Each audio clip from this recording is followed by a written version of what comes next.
అందరికీ వందనాలండి. శ్రీకాకుళం కాశీబుగ్గ వెంకటేశ్వర స్వామి ఆలయంలో తొక్కిసలాట జరగడం వల్ల చాలామంది ప్రాణాలు కోల్పోయారు. విశ్వాసం భక్తితో వాళ్ళు వెళ్ళారు.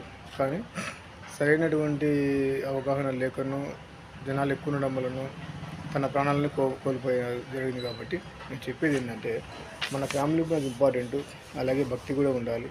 ఆ భక్తి కోసము కుటుంబాలు ఇబ్బంది పడకుండా జాగ్రత్తగా ఉండండి.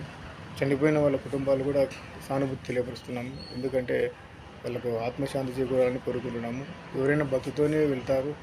తొక్కిసలాట వల్ల ప్రాబ్లం ఉండడం వల్ల వాళ్ళు మరణించారు. దేవుని సన్నిధిలో జాగ్రత్తగా ఉండండి ప్రియ సహోదరి సహోదరులారా. మీరు బాగుంటేనే మీ పిల్లలు కూడా బాగుంటారు. కాబట్టి దేవుడు ప్రతి నిమిషము, ప్రతి గంట, ప్రతిరోజు అన్ని పవిత్రంగానే ఇస్తాడు. మనం ఈరోజు మంచి అనుకుంటే మంచి ఉంటుంది, చెడు అనుకుంటే చెడు ఉంటుంది. కాబట్టి దయచేసి అది గుర్తుంచుకొని అందరూ జాగ్రత్తగా ఉండి మిమ్మల్ని, మీ కుటుంబాన్ని మీరు కాపాడుకొని జాగ్రత్త పడతారని తెలియపరుస్తున్నాను.